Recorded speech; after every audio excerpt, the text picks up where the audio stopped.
for watching Afternoon Live. Our next guest says there are 4 behaviors that could put your marriage on the road to divorce. Here to help us spot them and find solutions, we welcome couples therapist back to the show, Megan Megginson. Hi, Megan. Hey. This is a goodie. It's a really good one. So, okay, right off the top, you have very specific behaviors that really can head you toward, signing those papers. Yes, absolutely. So luckily, people love researching relationships. And there's one researcher named John Gottman who has spent decades studying the behaviors of couples who have successful relationships and comparing them to couples who do not have successful relationships. Oh boy, I'm nervous. Let me see where I fall in here. So over the years, he's come up with these 4 behaviors that are the highest predictors of divorce. Okay. And he calls these behaviors the 4 horsemen of the apocalypse. Wow, that's deep. Real deep, real heavy. Okay, all right, I think I'm ready for it. Okay, so you're ready. You're going to hear yourself in some of these behaviors. How do you know? How do you know that? You've been coming here too long. I'm guessing. So I just don't want to send you into a downward spiral on live television, right? So okay, I'm ready don't for panic. We all do some of these. Okay. So the first behavior is criticism. Mm-hmm. Okay, so criticism is any time we kind of point the finger at our partner and blame them for a problem in our relationship, right? So it really feels like that? Who would do? I do it all the time. Yeah, I'm me guilty. too. I'm guilty. Yeah. So critical statements usually start with you always or you never. Okay, so we should not use those. We should just avoid. They're never true, right? We never always do the same thing over and over again. Maybe. Okay. Debatable. We'll come back to that. Okay. We'll come back to that. Okay. Another critical statement that I hear all the time, you're acting just like your mother. Ooh. Just to avoid that. That just cuts like a knife. That cuts like deep. a knife, real deep, right? So you can feel it. They're comments that are intended to sort of put you in your place. Ooh, yeah. Right. That's a cold one. Okay. So there's an anecdote to this behavior. There's anecdotes to all of these behaviors, okay, what luckily. can we do? So to combat criticism, we want to really be gentler in our approach to talking to our partners. And we want to be more compassionate. How? Right? Yeah. So it's as simple as starting with taking a deep breath before you deliver a message, because I know that there is a really important message underneath that criticism. Okay. Like you're saying something that needs to be heard. Right. So just say it a little softer. But you can't say, you're acting just like your mother. Yeah, softer, so and it'd be the same thing, right, sort that's of. so true. So you don't want to use the same words, right? You want to kind of find what the message is. Okay. So maybe maybe I feel like you're criticizing me just like your mother does all the time. Okay. Right? So instead I'm going to say, hey, I'm feeling kind of criticized by you right now. Okay, all right. So what's the next one? One of these other behaviors? Yeah, so the next behavior is defensiveness.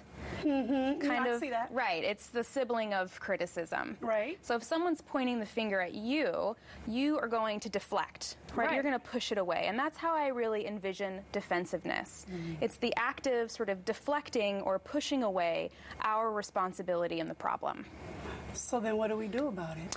So we have to learn how to take responsibility for what we're doing that contributes to the problem in our relationship. Whew. It's really hard. It's hard for me every day.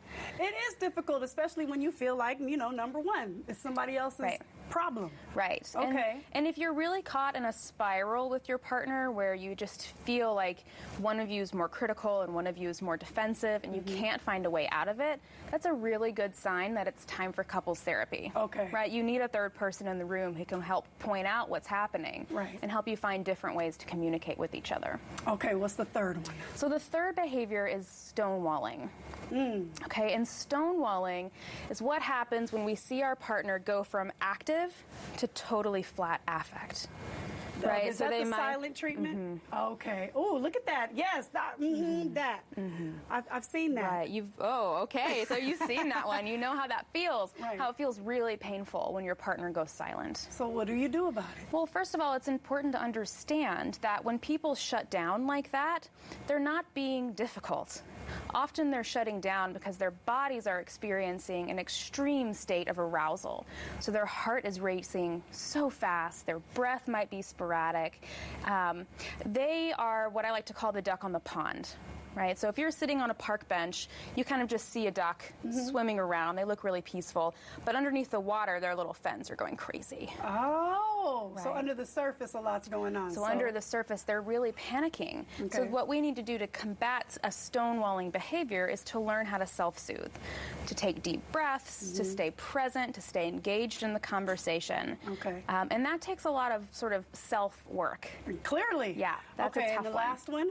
So the last one is the most dangerous of them all. This is contempt. Right, so contemptuous behavior is the most likely behavior to lead to divorce.